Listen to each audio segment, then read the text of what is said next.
Hi, I'm Colston Cooper, and I'll be joining Zach and Andrew on A to Z Sports this year. I've got a lot of great stuff to talk about, especially sporting events I went to over the summer, including the Bridgestone Classic, the Summer League basketball, and many more stuff. So be sure to tune in.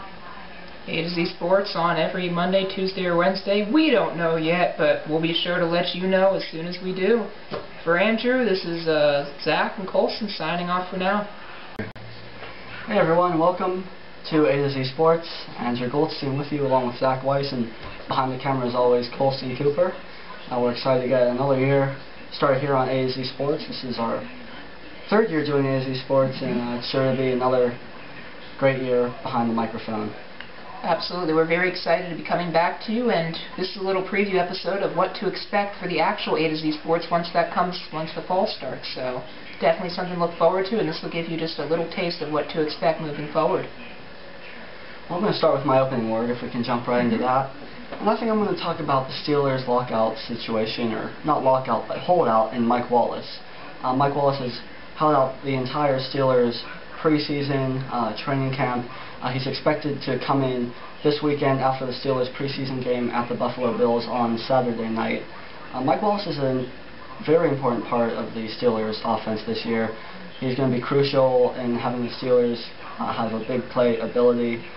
As we see in preseason games, they plan on doing a lot of dink and dunk, short passing game stuff. They want to try to get back to the running game. But when you have that stuff, it's also important to have a deep threat, which Mike Wallace is. You have other guys that can run down the field, Antonio Brown, Emmanuel Sanders, even Jericho Cotchery can get down there. But Mike Wallace, pretty much known around the league as maybe not the fastest guy, but maybe the fastest receiver in the league, gets the ball down the field, and he's a big threat, especially early in the season. He's dropped off late in the season over the past couple of years, but we'll see how he does go into his fourth year. Hopefully he can come in and learn Todd Haley's offense quickly. Yeah. For my opening word, I'm going to talk about the Pirates, of course, and we all know that Andrew McCutchen has been putting up MVP-like numbers, although he's been struggling a lot recently. So there's been that need for a cleanup hitter, and Pedro Alvarez has not met that need on a consistent basis. So they've been looking for a shoulder to turn to, and it's been Garrett Jones lately. These last couple months since the All-Star break, he's really brought it together. A couple big home runs at Petco Park, which is not an easy place to hit with the marine layer and it being a pitcher's park. So Garrett Jones has been that consistent cleanup hitter, and if you really ask me, the reason why is because he's finally being pushed within the organization. There weren't really enough platoon situations with the whole Matt Diaz singles experiment last year, so now there's actually competition. When it was Casey McGee at the beginning of the year, Gabby Sanchez now at first base, because he knows that first base is his position now. Right field is now Travis Snider's from the trade deadline, so Garrett Jones knows where he's going to play, knows how he's going to play, and he's even set out to improve against left-handed pitching, which is something that's been much needed. So good on Garrett Jones, a consistent cleanup presence and leadership in this locker room. What really disgusts me on this first little episode of A to Z Sports we're doing is the NHL, and it's almost getting close to being a lockout. Word is that the first NHL game this year might be the Winter Classic, which is going to be Detroit versus Toronto on, I believe, January 2nd it was planned for this year. Fact of the matter is, the NHL had a lockout in 2005 and really had a hard time recovering from that. They've come a long way since then, in about 7 years or so since then.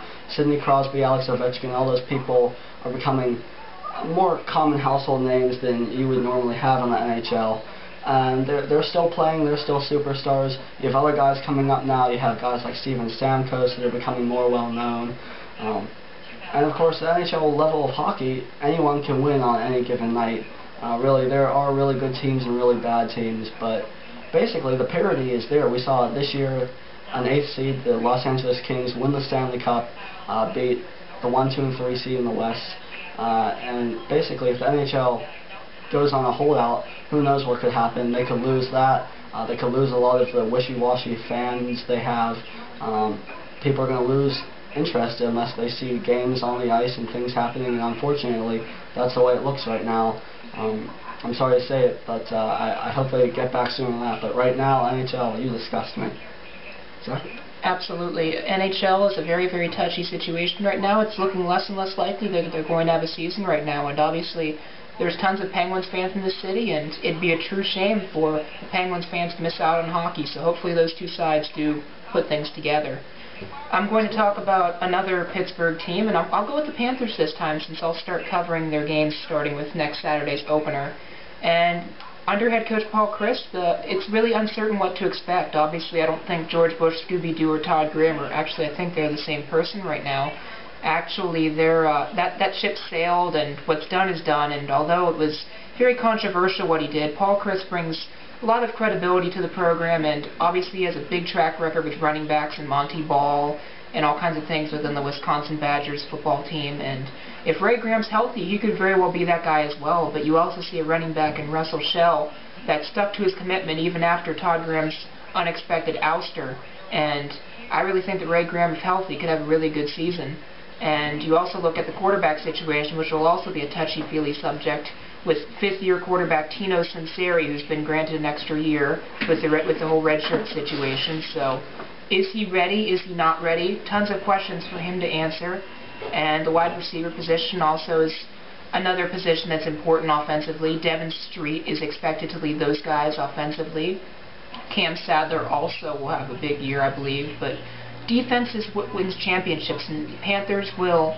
Their defense is good in spots, but it's not measuring up to a few of the teams in the Big East right now. And the experts picked them to finish 5th. I had them finishing 3rd myself, but there's a lot of games that are very questionable. Out of conference, you have Virginia Tech Hokies, coached by Frank Beamer, has a very good track record. You also have other kinds of matchups such as Notre Dame, and then you have in-conference matchups such as the Louisville matchup, which will be huge matchups. Obviously, the West Virginia Mountaineers have left the conference, and that's an important factor as well, but I think that this division is winnable, this conference is winnable rather, but I don't think it happens for Pitt this year, but I really think that they'll get that respect factor back with Paul Chryst. Okay, Zach, well, how about a quick buy or sell question? Sure. Okay, here's what I've been thinking about for a little while now, as of the past couple of weeks. Andrew McCutchen was the MLB, or National League Player of the Month in both June and July. Obviously, he's tailed off a little bit here in August, but he still has MVP-type numbers. Buy or sell? Andrew McCutchen, or excuse me, the Pirates have to make the playoffs for Andrew McCutchen to be NL MVP this season. That's a very tough question, Andrew, and I'm really very glad that you asked that. I'll tentatively sell it because, technically speaking, the credentials for most valuable player should be running through the season itself, and not include the playoff results, as much as the playoffs greatly influence the fans' vote as to who should win because the award's given after the season's over. I think that Andrew McCutchen is the MVP as it stands today. Carlos Beltran has been a spark plug and very huge for the St. Louis Cardinals organization, but I don't think he's been that kind of guy that's been that 5-tool player consistently like McCutchen has. Ryan Braun's the other one that's up there, but he's been on and off with injuries. Arguably, Joey Votto could have had this award if it was not for this injury that he's dealing with right now. So, in my mind, Andrew McCutchen is the MVP, regardless of whether the Pirates make it or don't make it. And that's not me being a homer. That's me being unbiased, thinking that the Pirates have had a tremendous story, and that who's been the catalyst of this ship? It's been manager Clint Hurdle, but it's also been just as much Andrew McCutchen and the leadership he provides on the field, off the field. Whether it's in the outfield, in the dugout, at the plate, whatever the case may be, Andrew McCutchen has been the savior for the Pirates this season, both offensively and defensively. So I would have to say that it should not come down to postseason. The award is based on season credentials, and if that's the way it should be, then it should be Andrew McCutchen's award. To me, Andrew McCutchen is runaway MVP, no doubt. But that's not for me to decide. That's for the sports writers to decide. Fact of the matter is, the slump that the Pirates have been over the last basically 2 decades now has really taken a lot of attention away from Pittsburgh. And what the Pirates have done in the first half last year and now this year is starting to change that slightly. But we're still not seeing enough attention going to Pittsburgh to have an award like the MVP come to the city, come to a player like Andrew McCutchen. Zach mentioned a guy like Carlos Beltran. The St. Louis Cardinals won the World Series last year. They're in the thick of the playoff hunt again this year. He's been a great player for them, maybe even a little under the radar, I think we can agree on. Andrew McCutchen has been great, but if he doesn't lead the Pirates to the playoffs, which really I don't think anyone saw coming. I mean, we were hoping that the Pirates would get above 500, but I don't think we'd be in the playoff hunt even this far. Without making the playoffs, I don't think Andrew McCutchen has earned enough credit over his very short but very good career to be named MVP this season. Before we move on to the Point Park sports business, let's talk about a big staple of our show, one of our personal favorite parts, Heroes and Goats of the Week. And I guess we'll start with your heroes. Heroes of the Week. Wow. I guess you can even put summer even if you wanted to. Yeah, oh boy, let's see. It's been a while. Heroes of the summer. Well, how can you not go with a guy like, you know, I don't want to talk about him that much, but Andrew McCutchen, in my mind again, should be league MVP, in Zach's mind is league MVP. Is he a good person? We don't know so much about that. That we'll have to, I'll have to trust you on, and I don't want to... He's a good person. Alright, well, maybe he's a good person. He's been much better this season, believe it. Fantastic. But what Andrew McCutchen's doing, again, then you surprise players kind of. Michael McHenry has done a very valiant job so far this season. And again, a guy that I didn't even think about, A.J. Burnett, with a now 15-win record. He took a no decision last night, I believe. But he's been a huge leader for the Pirates in the locker room, something they were missing last year at this time when things started to fall apart. Even if the Pirates don't make the playoffs, you can make the argument that A.J. Burnett has been as, or even more important, at points in the season than Andrew McCutchen has been.